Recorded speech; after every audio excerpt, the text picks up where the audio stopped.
Animitas est une œuvre que j'ai réalisée au Chili, dans le désert d'Atacama. J'ai installé plus de 300 petites clochettes au bout de longues tiges qui sont bougées par le vent. Donc ça fait une sorte de petite musique, comme une musique un peu liée au ciel, au céleste. Le désert d'Atacama est le lieu au monde où on voit le mieux les étoiles. Et dans ce désert, ces clochettes représentent chacune une étoile et j'ai refait la carte du ciel d'un jour très spécial de la nuit où je suis né, au sol en quelque sorte. Le désert d'Atacama est un endroit très beau, très étrange. C'est l'endroit le plus sec au monde. Et il y a une présence du ciel incroyable.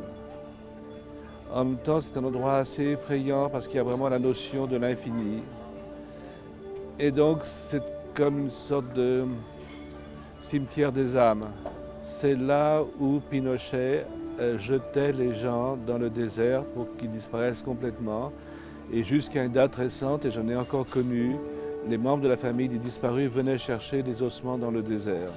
C'est pour ça que c'est un endroit tellement magique. C'est en même temps la présence du ciel et en même temps sur terre et sous le sable, tous ces ossements d'humains qui avaient combattu la dictature et qui sont là.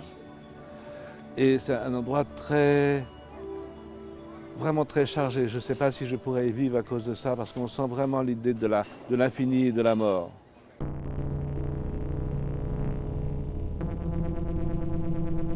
L'homme qui tousse, c'est amusant parce que Animitas, c'est ma dernière œuvre. Et L'homme qui tousse, c'est ma première œuvre. Quand j'ai fait L'homme qui tousse, j'étais très très jeune.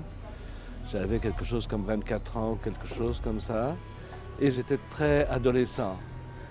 Et j'avais des sortes de rêveries. C'est un film non réfléchi, mais vraiment comme un adolescent qui a un cauchemar. Et donc j'ai tourné ça avec un ami et une petite caméra 16 mm qu'il fallait tourner à la main. Avec un moteur, il n'y avait pas d'électricité dans la caméra. Et c'est mon frère qui joue le rôle de l'homme qui tousse. Et le pauvre a avalé énormément de peinture rouge.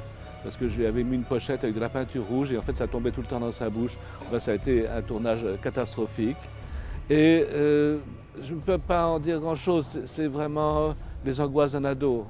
Alors on peut dire, si on voit les deux œuvres, qu'il y a les angoisses d'un adolescent et le calme d'un vieux monsieur.